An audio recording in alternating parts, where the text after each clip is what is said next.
Hello, everyone. Welcome to the Red Legs Review Podcast. I'm Jack Ward, along with Dan Howard. We're going to bring you some weekly tidbits and items on our beloved Cincinnati Reds. And Dan is a longtime blogger with Red Legs Review. I've been with Red Legs Review through the 2015 season, and I really have enjoyed writing. Of course, Jimmy Adair is the head of Red Legs Review and .com. And visit that website often, and it's great stuff on the Reds, and we appreciate Jimmy letting us do this podcast. Dan is with me right now. Dan, how you doing? Oh, doing just fine. Great win yesterday, Jack, on the 140th opening day in Cincinnati. 140th, and the Reds have been depleted. Pitching staff, Cueto was with the Giants. Mm-hmm. Chapman's with the Yankees. Mike Leake is with the hated, dreaded St. Louis Cardinals. And I believe... and, of course... my memory... he's pitching for the Diamondbacks now. Sam LeCure is pitching for the Diamondbacks, who I thought could have been the Reds' closer. Yeah, Sam did a great job in 14, but somehow he fell off the ship in 2015. And 13 and 14, he did a fine job for the Reds. He did. He certainly did. And just last year, was in Louisville almost all season trying to get his... devastating cutter. When his cutter was working, I mean, I would put that up against Mariano Rivera's any day. And that that tailing fastball backdoor was just awesome. But hopefully Sam does a great job for Arizona. The thing I liked about, and of course Todd Frazier is in Chicago, right? And I think the White Sox open up tonight. We're recording this on Tuesday, April the 5th, the day after the Reds had a very impressive, I thought, Dan, 6-2 win. They did everything well, I thought. You know, something happened yesterday that we never saw in 2015. They got hits with runners in scoring position. Yeah. And that just absolutely floored me. When they loaded the bases with nobody out in the eighth inning, I'm going, well, here we go again. And like I've mentioned many times in the past couple of years, especially with Brian Price as manager, and not slamming Brian Price, but when Price, but the last couple of years, and you and I both know because we've talked, how do you stop the Reds? You let them load the bases with nobody out. And that was a great way of doing it. And I thought, here we go again.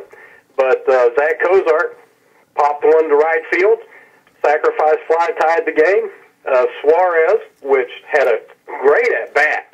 Eugenio Suarez, I think, is going to be a budding superstar for the Cincinnati Reds. Yes, I think so. He can do something that Todd Frazier couldn't do, and that's hit. Now, don't get me wrong, Todd Frazier had a great first All-Star half game of the season. Okay, but Bobby Abreu syndrome hit him after the All-Star break, and those of you who follow baseball know what I'm talking about. Bobby Abreu won the Home Run Derby, I can't remember what year, 2007, 8, something like that, and he probably never hit as many home runs the rest of his career than he did to win the Home Run Derby. So I call it Bobby Abreu syndrome. And, the Reds, 217, I think last year was 213 or 217 batting average runners in scoring position. That's anemic. That's pathetic. But... well, it's only one game, so... It's only one game, yes. But it was a good start. I liked what I saw from the pitching staff. Iglesias pitched well. Of course, now it's against the Philadelphia Phillies, who lost. And both teams, they mentioned two worst teams in baseball. Today. The Reds lost 98 games last year. The Phillies lost 99. That's 197 combined losses for two teams to open the season. That's got to be a record of some sort. Oh, I'm sure it is. Because I'm sure that the talking heads or the bookworms or the sabermetrics people like to look at the like tonight's game between the Tigers and the Marlins will be the first head-to-head matchup between two players who won the batting title the previous year.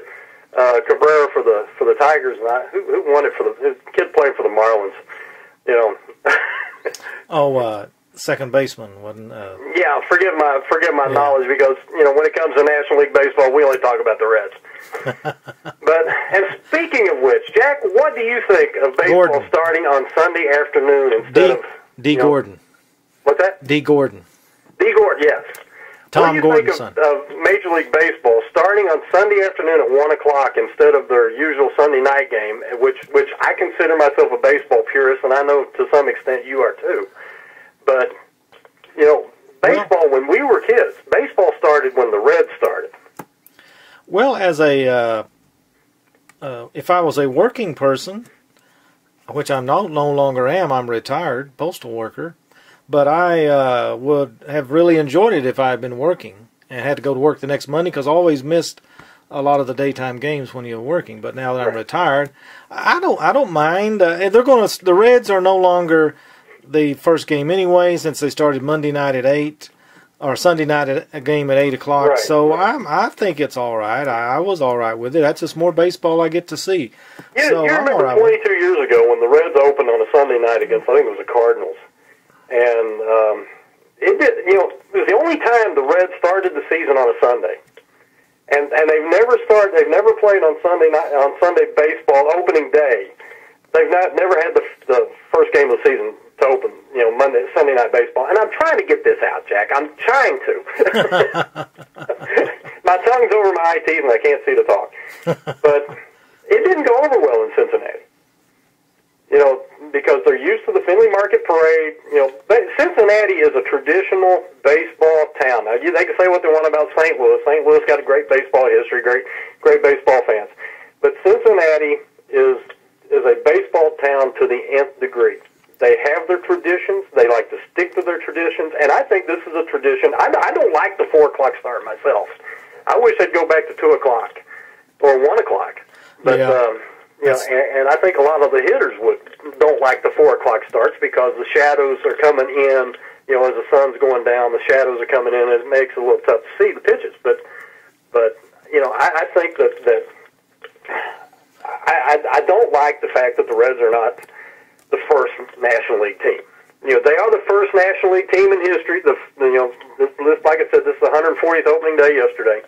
But I think, traditionally speaking, and baseball's full of tradition, that the Reds ought to be the first National League team to play. Well, I agree, but follow the money, like you always say. Yeah. And the money in dictates. the words of Jesse Ventura, follow the money. And that's where the money's at, TV, King Television. The money says we start at 1 o'clock on Sunday afternoon. And, to me, I thought it was fine. The Reds aren't any longer the opening game anyway, so what difference does it make?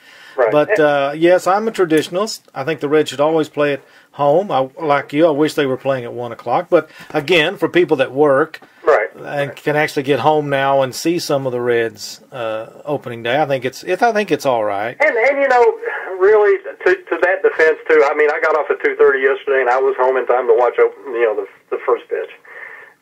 Which. And I'm also a baseball purist when it comes, and I love listening to games on the radio. Yeah. And, this is the beginning of the 43rd season that Marty Brennan has been behind the mic for the Cincinnati Reds. And speaking of announcers, I listened to some of Vin Scully. He did the San Diego and Los Angeles game yesterday. Vin Scully's in his, 67th year? And he started in 1949. That'd be his 68th year. With the Brooklyn Dodgers. But this is his last year, and it was his last opener. It's on the road. The Dodgers played the Padres. It's the only road series he's going to do this year. He's only going to do home games in his final season. Well, but, I think he's earned that right. Vin Scully was his usual self, very informative, and always has the background stories and all that. He's very, very good as usual. But the Reds, getting back to the Reds and how they played, I thought Joey Votto, after having a great spring, Votto was the third leading hitter or fourth leading hitter in all of baseball during the spring at 450-something. 455. And he comes out in his first 3 at-bats against Jeremy Hellickson, and he made Hellickson look like Bob Gibson. Oh, yeah. He couldn't even take a full swing. Can I say this, Jack? I could hit Hellickson. I mean, I think 2 pitches combined may have made it to 90 miles an hour. He was just throwing slop, and he had the Reds completely fooled. They were swinging off their heels. The third strikeout that Votto had was just, and I don't know if that was, I don't think Hellickson, he might have pitched that one. Yeah, he did. Yeah, okay. Votto just looked like he was so out of place, and we're not used to this. Every at-bat, Votto was stuck between should I swing or not, and wound up taking a little half-effort swing. Right. But Hellickson now, that's the thing that we always say about baseball and pitching. It's not how hard you throw. It's partly how hard you throw, right. Mostly where you throw it, right. And what kind of wrinkle you put on it. Right. And Hellickson had a little cutter that was really working well for him. He put it under the hands of the left-handers, and he threw it away to the right-handers, and I thought he did a great job. But mentioning the Reds, it was a 2-1 ball game, and what about Cozart? Well, a great ball game, 3 for 3, 2 doubles. He came out after having a good start to the spring, his last week or so during the spring. He looked like he was struggling again. But he came out yesterday looking like a different Zach Cozart. Yes, he did. He certainly did. 3 for 3. I guess he's tied for the league in batting now for the National League with 1,000 batting average. He was the Reds' offense up to the 8th inning. In fact, he contributed the sacrifice fly that tied the game. Again, getting back to the game, the Suarez at-bat, tremendous at-bat, coaxed the walk, and then Joey Votto, coming up with the bases loaded after being routinely fooled the 3 previous at-bats, lines a trademark base hit to center field that scored 2 runs. And, then you've got Jay Bruce. Jay Bruce followed with a gap shot that scored 2. That was good to see because I think the Reds have enough offense to win. Everything depends upon the pitching. And if Iglesias pitched a great ball game for 6 innings, Jumbo Diaz came in and pitched well. I like Jumbo Diaz. And then the new guy, Ollendorf struck out. Tony Cingrani. Cingrani was a little bit off his game, but he got a big out there. Then Ollendorf came in and threw harder than I thought he'd thrown in the spring. He was hitting 93, 94, threw some good pitches and had a big strikeout there. And then JJ comes up in the 9th, and I thought, kind of shaky. Well, 2 great plays saved him. Yeah. 2 great plays. One by Holt down the left field line, great catch, and then, of course, Billy Hamilton makes that great catch in right center. I didn't think he had a chance to get in that ball. Hey, as a former outfielder, that feels good. Yeah. That feels good. I was just looking at the stat line. Hoover threw 17 pitches, 11 for strikes. Yeah. And there were a couple of them, like you said, the one that Holt caught in left field. Yeah. An amazing catch. But that was a double for sure. But it wasn't a hard hit ball. Let's be honest. It wasn't. That's true to Hoover's defense. Cingrani gave up the only walk the Reds pitching staff had yesterday. And I guess Cingrani's going to be the 8th inning guy, and Hoover's going to be the 9th. I mean, if Hoover pitches like he did last year, he can. Remember the guy Don Stanhouse for the Orioles, and Earl Weaver called him Full Pack because he smoked a full pack of cigarettes. Yeah, that's right. I think Hoover's going to be that kind of reliever, but I think he's going to get the job done. I think he will get it done. I think he's going to have some shaky times, but I think he's going to get it done. You remember when the Reds had Cordero? Yeah. And Todd Coffey. The coffee's cold today.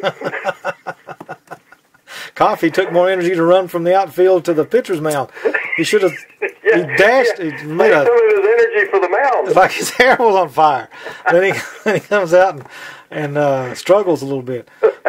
But anyway, the Reds' bullpen was great. The pitching was Iglesias Raciel was great for a young guy. 6 hits, 2 runs, both earned 7 strikeouts. But again, 6 innings of work. Before we get too excited, it was against the Philadelphia Phillies, and they had no hitters in their lineup. I mean, really, I can see the Phillies are going to struggle this year scoring runs, and they don't have Utley anymore. They don't have Jimmy Rollins, and they've only got a shadow of Howard. The first Ryan Howard is just a shadow of himself. Right. So the Phillies are going to struggle scoring runs. I think Freddie Galvis was just as surprised as Jay Bruce that home run went out of the ballpark. Yeah, or more so. That was a typical Great American Ballpark home run. Well, that was a good win for the Reds, and we'll take it. You got to win those games. You can't fool around and lose to the Phillies. Right. Now they come up against them Wednesday, And I'm looking forward to Thursday, the businessman special. Is that what they call it anymore? Anyway, yeah, I don't think that's a politically correct way to say it. But anyway, they play Thursday, and it's going to be the young kid is going to be pitching, making his major league debut for the Reds. Who I've been watching his career progress in the minor leagues, and I think he's going to be really good. He tops over 100.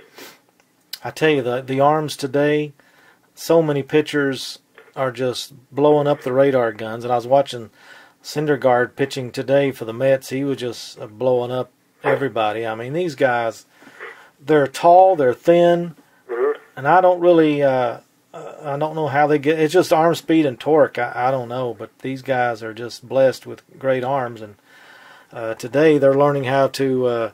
Remember back in the old days of baseball when most pitchers had a quirky little wind up, or these are as my son says, in the days before color. Yeah. When everything was black and white. You'd have guys that had quirky wind-ups, and everybody threw. Well, I mean, you look at Bob Feller. Feller had a quirky wind-up. Whitey Ford, even to a point, maybe Bob Gibson. Well, you look at the Mets, and you'll see, and David Price, this is the way pitchers are taught to deliver the ball. And this is what you're going to see. Very little motion coming toward the plate. Everything is put on effort to get the ball to the plate.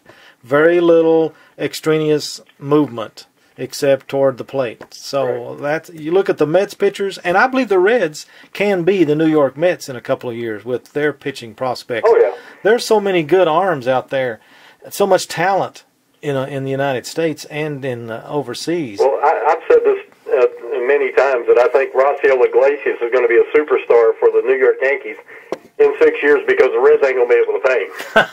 Just like Johnny Cueto. Well, now the Yankees aren't the big money team anymore. It's the Dodgers and the Angels and the Rangers. He could wind up anywhere. But we're saying that because you and I both are confirmed card-carrying members of the Yankee Haters Club. Yes.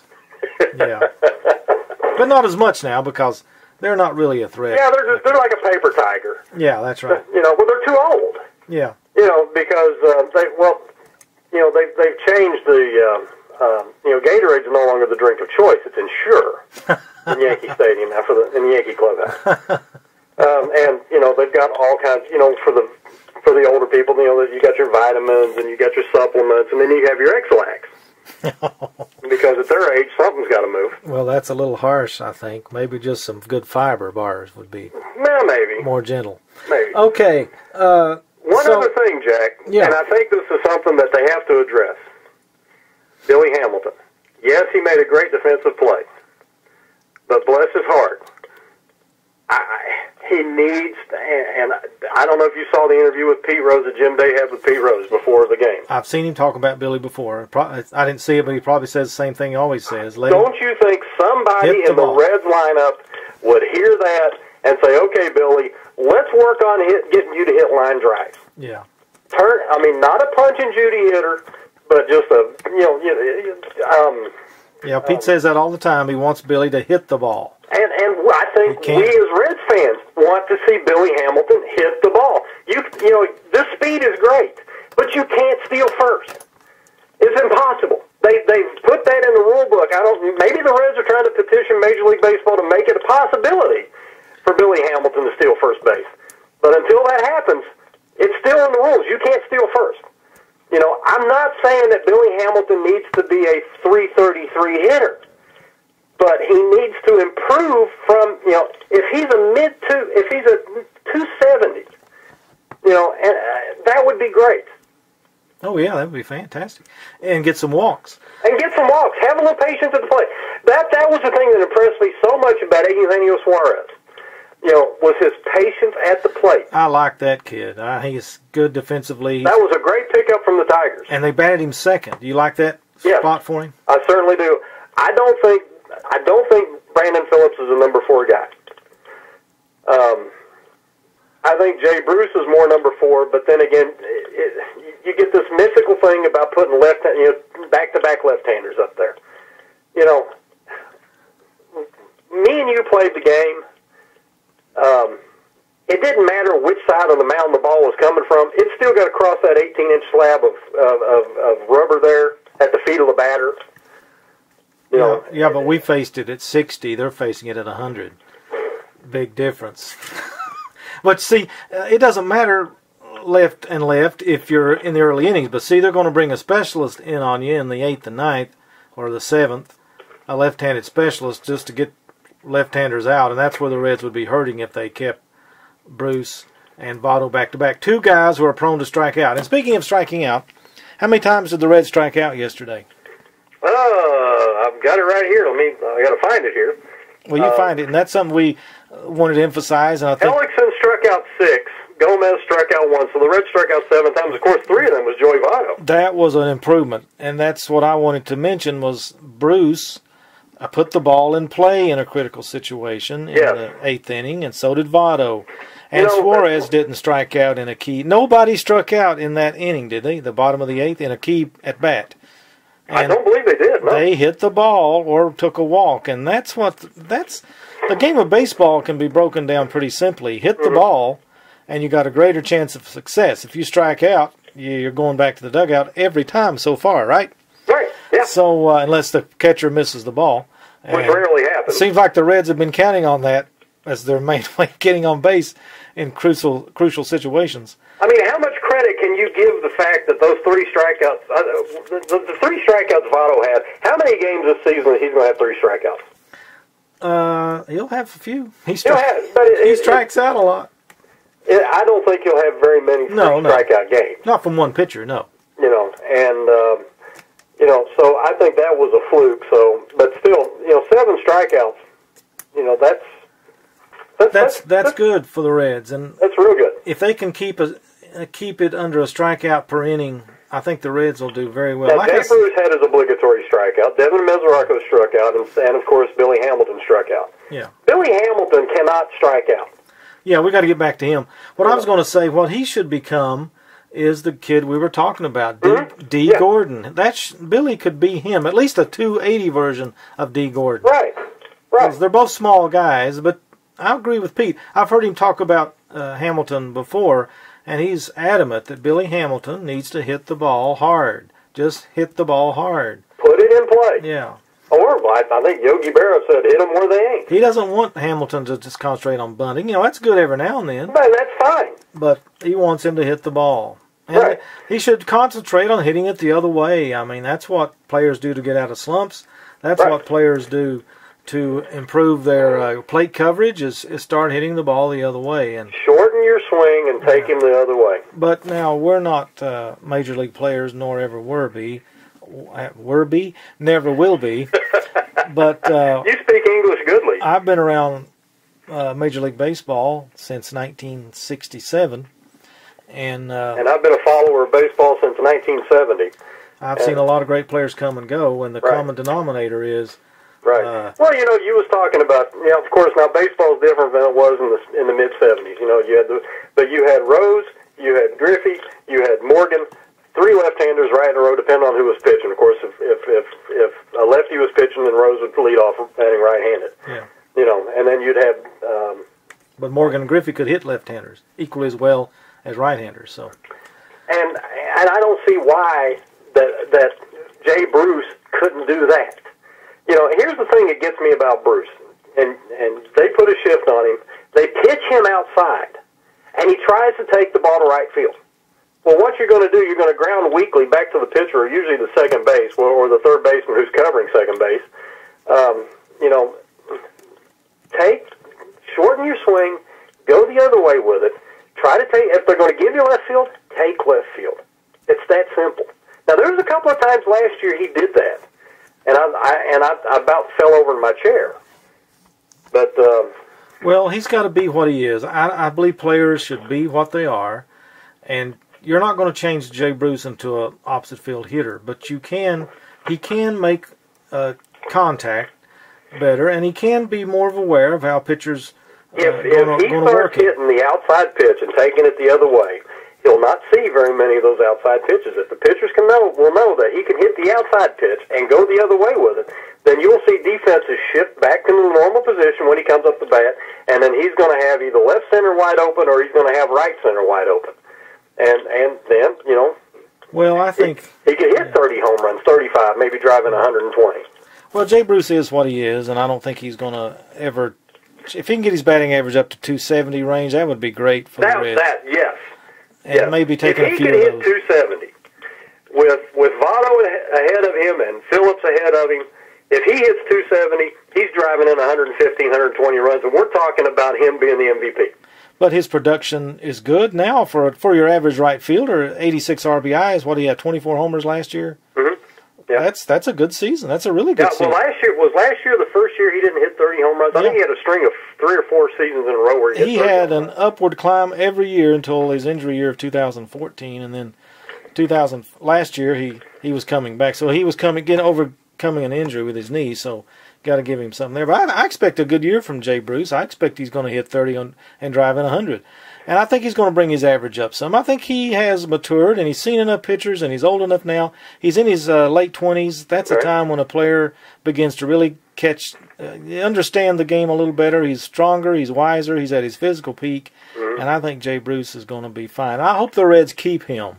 And I hope the Reds don't make any moves, because if they're just going to get triple A or double A pitchers, I hate to see them. I know they're trying to stockpile arms and trying to save for the future, but I think they've got a good enough offense to win. I think, what other option would the Reds have but Brandon Phillips at cleanup? I mean, really, who's the other options? Unless you can get Duvall to hit and Scherber.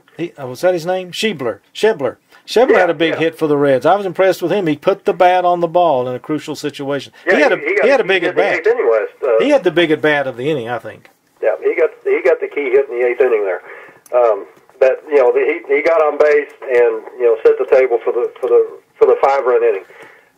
So I thought it was a great ball game for the Reds. Yes, they did a good job. One of the better opening days, I might add. Yeah, and we'll see what happens. A couple of years ago with Cueto and the guy from St. Louis, Wainwright, the 1-0, I think it was 1-0 final score. That was a good game, but the Reds lost. Any win is a great win. Well, tomorrow, Wednesday at 7:00, who's pitching for the Reds? I don't know.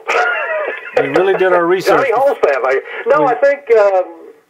We did our research before this game. Yes, we did. Well, I was having computer issues before this game. Before the podcast. And I'm uploading a video right now, so I can't access anything. Hey, we're not perfect. This is our first one. Okay, so let us get the bugs worked out, and maybe the next one will be better than the previous one. I haven't went into my classic Harry Carey spiel yet, so. Dan does a great Harry Carey. I mean, he does Harry Carey better than Harry Carey. Of course, Harry Carey can't do Harry Carey anymore because he's not with us. I like to look better than Will Ferrell. Oh, yeah, a lot better than Will Ferrell. A lot better. Here's a pop fly in the infield. Sandberg 2 steps in. It's a home run. If I could only do Steve Stone, we'd have a... we'd have a great team. Harry, there's a nice little pop up there by the catcher, and he's under it, and no, he dropped it, Harry. Steve Stone works for the White Sox now, doesn't he? Yeah, he does. I thought I heard him on there with, Ken Harrelson? Yeah, the Hawk. Hawk. Who's about... You can put it on the board, yeah! Well, you've got Cueto pitching tonight for the Giants. I hope he does horribly. We don't wish any ill things against our former players. I'm proud the Kansas City Reds West won the world title last year with Volquez leading the way. Well, this is 2016, so they can say what they want about the Cubs, but this is the Giants' year. Oh. And they got off to a really good start. They bludgeoned the hapless Milwaukee Brewers yesterday, I think 12-3. The Giants are going to be very good. I think the Central Division will look like this. I think it'll be the Cubs, followed by the Cardinals and Pirates, and the Reds, and then the Brewers, because the Brewers suck. The Brewers look awful yesterday. You talk about a team needs offense. Aside from Ryan Braun, who's nothing what he used to be, they don't have anybody. Right. Did you see? And their pitching staff they just don't have anything. They could lose 110, 120 games. Right. Shoot, I'm telling you what, Jack. I really need to do more research on this. Yeah, we've only got 3 seconds to go. Oh well, then I guess we ought to just wrap. No, we got 1 minute. 1 minute. Well, the Indians the Atlanta Braves released the pride of Ohio State, Nick Swisher. Yeah. Your opinion? No. Do you think he would be a decent pickup for the Reds? No. I mean, he brings experience. You know, You bring experience. I bring experience. Well, they had. You got to be able to play. 2010 and 2012, they had. 2010 they had Johnny Gomes, and they had. I can't think of the kid that was a shortstop, played for the Cubs. But they brought experience. They brought a winning attitude to the team, and I think that Swisher could do that. Could fill that void. Now, you don't have to pay him a major league million, $2, $3, $10 million for him to be on the team. But I think he could help. I think he could be a bench presence for the Reds. They got Votto and Bruce and Brandon. And they do have the experience, yes. But I don't know. I've been a fan of Nick Swisher. But then again, I'm a diehard Buckeye. Is it Alfredo Simon pitching tomorrow night? I think so. Is it Alfredo who came back to the Reds? I didn't even know he was on the Reds roster until.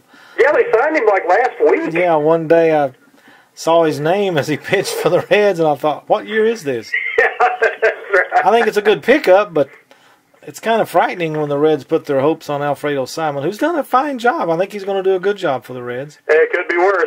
It could be Jimmy Haynes. Don't talk about Jimmy. Well, anyway, Dan, we've enjoyed it, our first Red Legs review podcast, and hope you've enjoyed it. And we'll try to do this every Tuesday evenings when we'll record, and we'll get it up on the website hopefully by Wednesday of each week. And if you want to join my Twitter nation, you can follow me at The Hermit. That's DAHERMIT, the number 16. That is at The Hermit 16. And 16 was my number when I played ball. And catch us on Red Legs Review. Dan and I write an article each week during the Red season, and we would very much enjoy having your input on our writing on redlegsreview.com. redlegsreview.com. Dan, thanks a lot. Till next week. Good night. I bid you adieu. Good night, everyone. This has been Jack Ward and Dan Howard for Red Legs Review Podcast.